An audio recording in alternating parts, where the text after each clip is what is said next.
our last podcast we did with Pete Solway, a salesperson, and one of the points that he made was that he thinks you can start a business without marketing. Sales is the most important thing you need to do first, because you can go and sell, Mm-hmm. and I saw you that. can Yeah.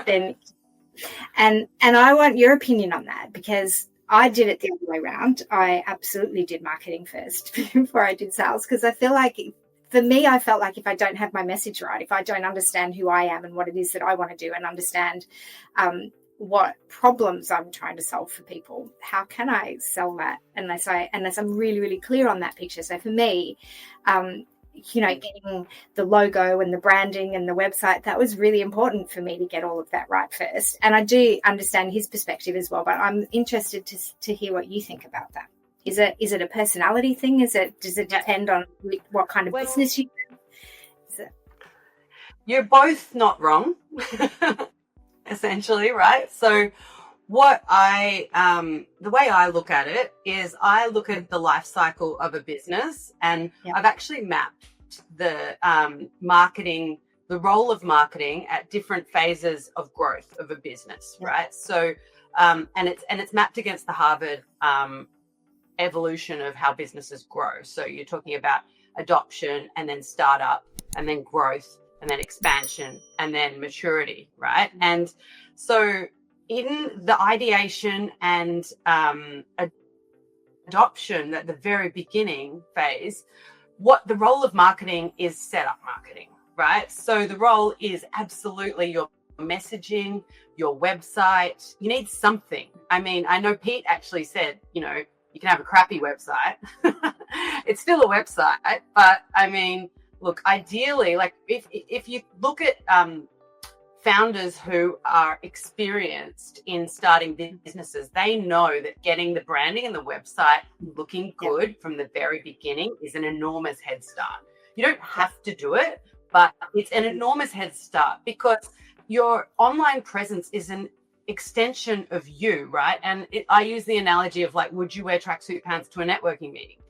If you want that presence and that head start in the market, you really want to get your strategy right. Who are you targeting? Because if you just target everyone, you're essentially like talking to no one, right? Do you want to look good as a business? Because then you get that enormous head start.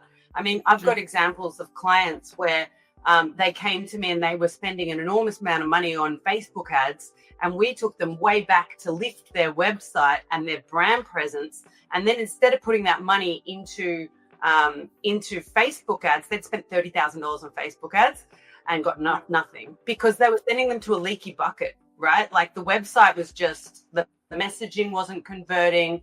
The look of it didn't feel like they would trust it, and we elevated their brand perception in market. And then we landed Cricket Australia, because Cricket Australia felt like they were a match to the brand that was being amplified online, right? Yeah. And so I guess that's the power of branding. So and then I would say, so once you've done your setup marketing, as you move into startup, the most important thing in your business is sales. And it's about how marketing supports sales. So we want to do free and low cost marketing at that point, right? Yeah. So yes, you need it. And I always say, right, when Rob, who you just sent to me, right? I said to him, how did you know me? And, he was like, well, Louise told me about you, but then I looked at your website and then I looked at your LinkedIn. And he decided from those two things that actually I was someone he wanted to do business with. So even if you get referred into someone, or they have a great sales experience with you out in a networking meeting, for instance, they're going to check you out online. It's just the world we live in now, right? And so how do you want to show up online? Do you want to show up in the same way you'd show up at a networking meeting, like all, looking good, feeling great, and, helping people as much as you can? Or do you want to show up in a way that probably doesn't amplify your value? Yeah. I think that then as we move into growth marketing, we're talking about lots of budget in marketing, and that's where marketing often takes over from sales, or if you're in B2B, it supports sales in a bigger way. So that's kind of how it evolves. Yeah. I feel, because my next part of that is the difference between sales and marketing, where marketing is kind of, somebody explained this really well, and I don't know if I can remember it and say it back properly, but marketing is really, you're doing something really great over here and people look at it and go, oh, I really like that, I want some of that. Whereas sales is more like, I've got a product here, like it's kind of in your face, I'm trying to give you this. And I quite like the idea of being more influential in the background, like just doing your thing and just being really good at it, and people going, oh wow, they're really good at that, rather than, trying to push a product that somebody may not necessarily. So I sit personally, the marketing side of business feels like it's a better fit for me than sales. And I guess there's just that kind of connotation about sales, because we all feel like we've been sold something in the past that we don't really want, that you kind of buy it because it's got good advertising or whatever.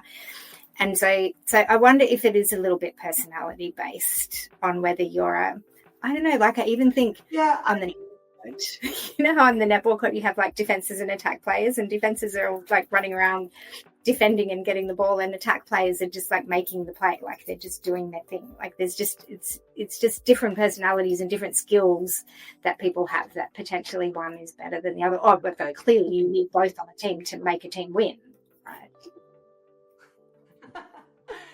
Yeah, look, I mean, to be honest, I think that there's not an enormous sort of separation between sales and marketing, because in B2B, marketing supports sales in an enormous way, right? Even if you're not spending a huge budget on marketing, marketing is the one that puts the sales deck together. Marketing makes that sales deck look good, the proposals that you're sending out. Marketing is the one that posts on LinkedIn, so that when the person looks at what you've done and who you are, they're like, oh, I feel like this person's credible, I trust them.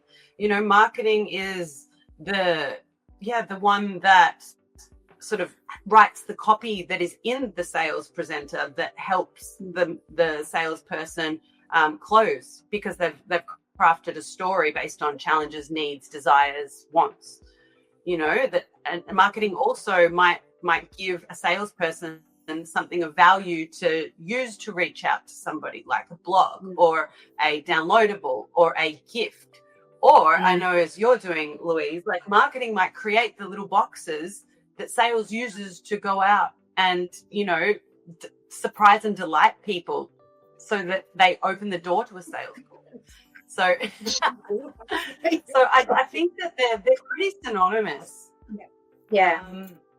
Yeah. I don't think one is more important than the other. I think you need both in your business. Attraction-based marketing. So that's kind of what you're talking about, of like, you're over here. Attraction is very powerful. But then obviously you need to go and close them for them to become a sale, right? Yeah. So,